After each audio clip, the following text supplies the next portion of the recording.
ছিল 40 বকেয়া, হলো 4 প্রসব। 40-এর মধ্যে 4 দিলে পরে খুশি শব্দটা মনের মধ্যে আসে কিনা আমরা জানি না, কিন্তু এটুকু বলতে পারি যে এই রাজ্যের কর্মচারী পেনশনাররা কেউ খুশি নয়। তারা 40%-এরই দাবিদার এবং 40% পাওয়ার অধিকারী। আজকে সুপ্রিম কোর্টও সেই কথাটা বলেছে যে মানে কর্মচারীদের আইন স্বীকৃত অধিকারের মধ্যে পড়ে ডিএটা। সুতরাং 4%-তে আমরা মোটে খুশি নয়।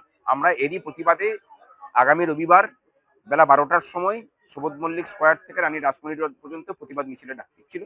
কর্মচারীরা ডিএ পেলে পরে সেখান থেকে কাটমানি পাওয়া যায় না বলেই এরা কর্মচারীদের ডিএ বাড়ানোর জন্য রাজি নয়, এবং কর্মচারীদের ডিএ বাড়লে তার সাথে পাল্লা দিয়ে রাজ্যের সমস্ত স্তরের মানুষের দৈনিক মজুরি বাড়তে থাকে। বাঙালি জাতি তার শ্রমের মর্যাদাটা ফিরে পাবে। এরা চায় না যে বাঙালি জাতি ঘুরে দাঁড়াবে। আমরা ঐক্যবদ্ধ হয়েছি। মুখ্যমন্ত্রী যে অপশব্দ কর্মচারীদের উদ্দেশ্যে বলতেন সেগুলো বন্ধ হয়েছে, বাকিটা আদায় হবে। আর এই যে সুপ্রিম কোর্টের রায়টাকে ইমপ্লিমেন্টেশন করানো, নিশ্চিত থাকুন কর্মচারীরা করিয়ে নেবেন। সেটাকে আর বলার অপেক্ষা রাখে?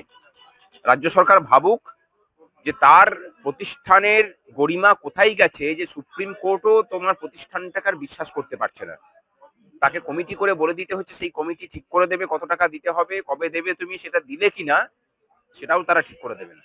আমরা তথাপি মনে করি যে যাই হোক না কেন একে রিভিউ করানোর থেকে আটকানোর জন্য পথে নামতে হবে।